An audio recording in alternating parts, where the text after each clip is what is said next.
তুমি এখানে? আমি তো তোমাকে অনেকক্ষণ ধরে খুঁজতেছি। তুমি আমার সাথে চলো। দোস্ত এই পাগলটা কে রে? আমি ওকে চিনি না। তুমি আমাকে চেনো না মানে? তুই যা, ওরা আমরা দেখতেছি। যা তুই। তো তাড়াতাড়ি এখান থেকে চল, এইসব পাগল ছাগলের কোনো বিশ্বাস নেই, কখন কি করে ফেলে। চল তাড়াতাড়ি। এত টেনশন করার কিছু নাই। বাবা তুমি ওকে চিনো না, আমি ওকে চিনি। আমি জানি ও কতটা ডেঞ্জারাস।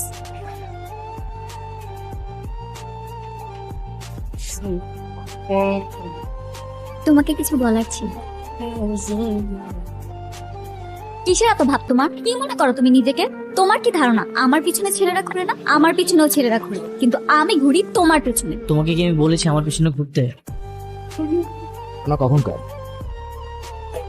একটু পরে গিয়ে দেখি সে আর নাই। আমি কাল সকালে এসে থানায় একটা চিঠি দিয়েছি। কতদিন ধরে তোর পিছিয়ে ঘুরতেছি, তাই দিতেছিস না? তুমি আমাকে বাঁচাবে? তুমি কি আমাকে ভালোবাসো? তোমার জায়গায় অন্য কেউ থাকলে তাকেও বাঁচাই। আমার চোখের দিকে তাকিয়ে সত্যি করে বলো তো, তুমি কি আমাকে একটুও ভালোবাসো না? হ্যাঁ বাসি তো। পার্কে বসে তোমার সাথে বাদাম খেতে হবে, হাত ধরাধরি করতে হবে, ক্যাম্পাসে সবার সামনে লুতুপুতু করতে হবে। আমি তো এত কিছু চাইনি, শুধু চেয়েছি মন থেকে ভালোবাসা। দেখ মা, ছেলেটা অনেক ভালো, ওর বাবার বড় ব্যবসা আছে। আমার বিশ্বাস তুই যদি একবার ওকে দেখিস তোর অবশ্যই পছন্দ হবে। বাবা তো ঠিকই বলেছে, ছেলেটা সত্যিই অনেক হ্যান্ডসাম। আমি আমার বাবাকে অনেক ভালোবাসি। বাবাই আমার সবকিছু। আচ্ছা কি হয়েছে? তোমার বাবা কি অসুস্থ? বাবা আমার বিয়ে ঠিক করে ফেলেছে। আমি বাবাকে তোমার কথা বলেছি, বাবা কোনোভাবেই রাজি হয়নি। বাবা আমাকে বলেছে সেই ছেলেকে বিয়ে করতে হবে। ভালো থেকো।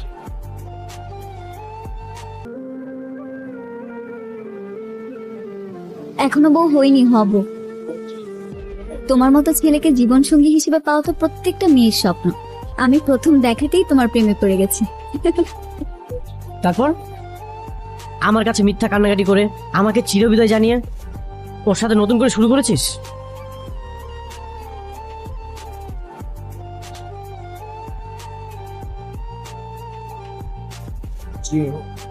Hello, excuse me, who are you?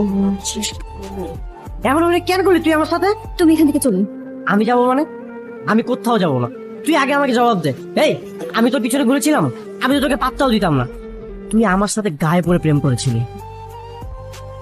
আরে আশ্চর্য, আপনি কি পাগল নাকি? চুপ করে থাক, আমি ওর সাথে কথা বলতেছি।